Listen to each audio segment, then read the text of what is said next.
What's up, everyone? Today we are doing AP Calculus AB 2005 number 2 FRQ. And I have three separate questions here because the three of these are really close. And I just did these last two a few minutes ago, and probably within the last hour I finished those. And now we're going to do this one. It starts out the same. A lot of it is the same. It's very calculator heavy. And I'm going to show you how to use some of the calculator attributes as well, just to kind of speed things up and reduce any kind of errors when you have to type those 2 plus 5 sine of 4 pi tu over 25, that kind of thing. So the first thing I did going into here, you can see those first two, that is my R of t and S of t. So now they're in there. I don't have to mess with them at all. I can just use y1 and y2 and it'll automatically populate what I need to. So let's get into part A. Part A, how much sand? When it says how much, that's integration. When it says for part B, the total, that's integration.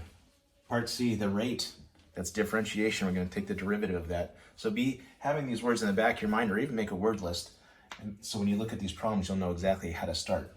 So how much sand will the tide remove from the beach during this 6-hour period? 0 to 6, and we are removing my R of t. R of t dt. And since I have that in my calculator, I don't have to type in 2 plus 5 sine. I can just go to math and 9 and go from 0 to 6. And then here, I'm going to go to vars, variables, go over to y, and it is my, what did I put it as? Y2, y1 dx. There you go. There's your answer to part A. So 31.816. 31.816, and our units are cubic yards. Okay, there's part A. Part B. Write an expression for y of t for the total number of cubic yards on the sand on the beach at time t. So this is going to be a general form where we are just going to create kind of a formula here where we can put in anything for t and figure out exactly how much sand is on the beach. So we know we start with 2,500. And it's going to be our adding minus our subtracting. So I'm going to say 0 to t, and that t right there represents anything we want to do. So this is just a general form. We're not solving anything yet. S of t, this is the fundamental theorem of calculus right here too. Minus, so what we're adding minus what we are subtracting.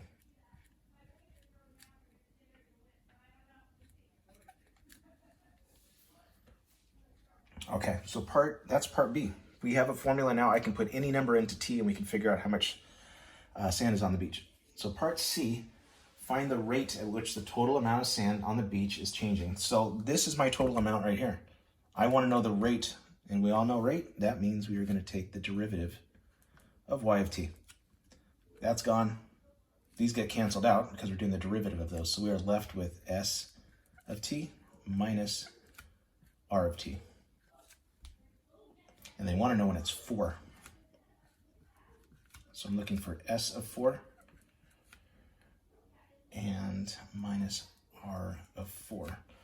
So going back to my calculator again, everything is in terms of x when we're typing all this stuff in. So I need to make sure x now equals 4. So here's how we do that. I'm going to type in 4, and I want to store it off as alpha x. So I want to store 4 off as x. So when I do that, you can see it's going to give me another 4. So we're good to go now. So I'm going to do y2 minus y1. And now my x's are equal to 4. So variables function y2 minus variables function y1. That's it. So that's going to be negative 1.9009, we'll say. And that is cubic yards. Oops, cubic yards per, what are we at? Hour, yeah. Cubic yards per hour. Part D. Part D. Part D is saying, what time is it at a minimum? So that's what we need to look at, a minimum. Minimum means that it is, minimum and maximums are increasing to decreasing or decreasing to increasing. And in order for that to happen, for something to change direction like that, increase to decrease or vice versa, we need to have the slope. This is our slope, remember, our slope equaling 0. Okay, so my slope is 0. That means it's changing direction. So I'm going to move this r of t over. So I'm going to say s of t equals r of t. We need to figure out where that is. Back to the calculator.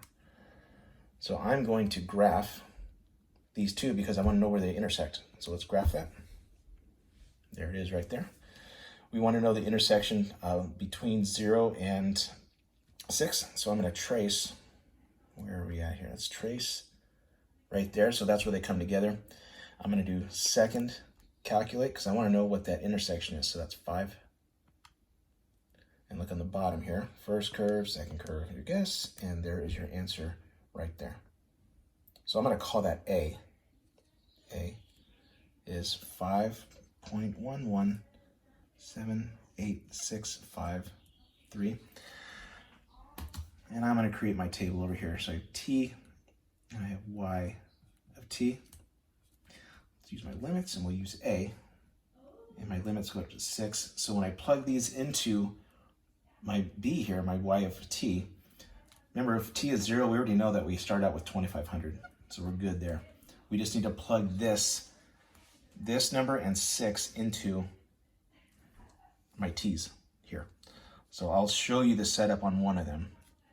So we have 2500 plus 0 to, I'm going to round that to 5.12, so I have to write that whole thing out. 5.12 s of 5.12 minus r of 5.12 dt. And when I plug all that in, that's going to give me 2492.369.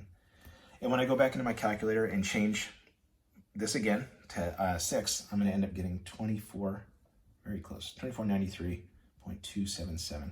So that is going to be my minimum of those three numbers. I'm going to say this is my minimum when t equals 5.12.